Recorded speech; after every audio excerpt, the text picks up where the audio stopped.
क्या होगा जब कोई राक्षस अमृता का वरदान पाकर स्वयं को अजेय समझने लगे? क्या होगा जब वह अहंकार में देवताओं को परास्त कर शिव जी के धैर्य की परीक्षा लेने लगे? लेकिन क्या कोई शिव शंकर के क्रोध से बच सकता है? आज हम जानेंगे एक ऐसी ही रोमांचक कथा, अंधकासुर और भगवान शिव के युद्ध की कहानी, जो बताती है कि अहंकार और अधर्म का अंत निश्चित है। अंधकासुर का जन्म दैत्यराज हिरण्याक्ष के घर हुआ था। हिरण्याक्ष को भगवान विष्णु ने वराह अवतार में मार डाला था। उस समय उसका कोई संतान नहीं थी, इसलिए उसने भगवान शिव की कठोर तपस्या की। उसकी भक्ति से प्रसन्न होकर भगवान शिव ने उसे एक पुत्र का वरदान दिया। लेकिन हिरण्याक्ष ने यह शर्त रखी कि पुत्र को अमृता का आशीर्वाद भी मिले। शिव जी ने कहा, अमृता संभव नहीं, लेकिन मैं तुम्हें ऐसा पुत्र दूंगा जो तब तक नहीं मरेगा जब तक कोई उसकी छाया में नहीं रहेगा, और अगर वह घायल होगा तो उसके रक्त की हर बूंद से एक नया अंधक जन्म लेगा। हिरण्याक्ष को यह वरदान मिलते ही अंधकासुर का जन्म हुआ। लेकिन दुर्भाग्य से हिरण्याक्ष की मृत्यु के बाद यह बालक शिवगणों ने पाला। वह भगवान शिव को ही अपना पिता मानता था और कैलाश पर ही बड़ा हुआ। समय बीतने के साथ अंधक को जब यह पता चला कि वह असल में दैत्य कुल से है और उसकी शक्ति का कोई तोड़ नहीं है, तो वह अहंकारी बन गया। दैत्य गुरु शुक्राचार्य के मार्गदर्शन में उसने घोर तपस्या की और शिवजी से अमृता के समान शक्तिशाली एक और वरदान मांगा। मुझे इतना बल मिले कि मैं पूरे ब्रह्मांड पर शासन कर सकूं और कोई मुझे पराजित न कर सके। शिवजी ने उसे यह शक्ति दी, लेकिन यह नहीं बताया कि उसकी मृत्यु कैसे होगी। वरदान पाकर अंधकासुर का दमन और अत्याचार बढ़ने लगा। उसने तीनों लोकों पर आक्रमण किया।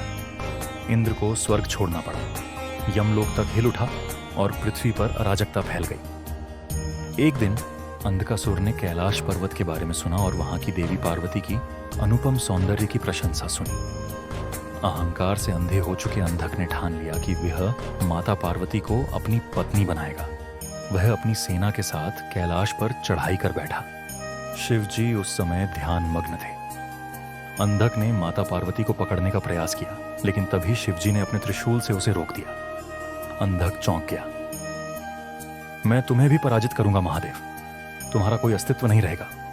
शिवजी मुस्कुराए और बोले, मूर्ख, तेरे विनाश का समय आ गया है। शिवजी और अंधकासुर के बीच भयंकर युद्ध हुआ।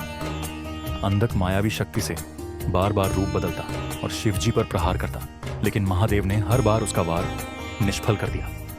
जब शिवजी ने त्रिशूल से अंधक का वध करने की कोशिश की, तो उसके रक्त की हर बूंद से हजारों अंधक जन्म लेने लगे। यह देखकर सभी देवता भयभीत हो गए। शिवजी को इस समस्या का हल निकालना था। उन्होंने अपना तीसरा नेत्र खोला और अग्नि उत्पन्न की। यह अग्नि इतनी प्रचंड थी कि उसने रक्त की प्रत्येक बूंद को भस्म कर दिया। अंधकासुर ने अब अंधेरे में छिपकर हमला करना शुरू कर दिया, क्योंकि जब तक वह अंधेरे में रहता उसे कोई नहीं मार सकता था। शिवजी ने तब एक और लीला रची। उन्होंने अपनी जटा से गंगा जल छोड़ा, जिससे संपूर्ण क्षेत्र पवित्र हो गया और अंधेरा समाप्त हो गया। अब अंधक पूरी तरह कमजोर हो चुका था। शिवजी ने एक ही वार में त्रिशूल से उसका अंत कर दिया। अंधक जब मृत्यु के द्वार पर पहुंचा तो उसे अपनी भूल का एहसास हुआ। उसने शिवजी के चरणों में गिरकर क्षमा मांगी। भगवान शिव ने उसे आशीर्वाद दिया और कहा, अब तू मेरा गण होगा जो मेरे भक्तों की सेवा करेगा।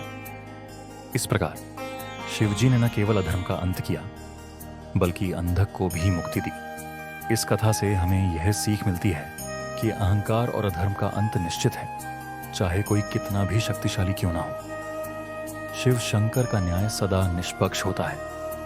अगर आपको यह कहानी पसंद आई तो वीडियो को लाइक करें, शेयर करें और हमारे चैनल को सब्सक्राइब करें, ताकि हम आपके लिए और भी अद्भुत और रहस्यमयी कथाएं लाते रहें।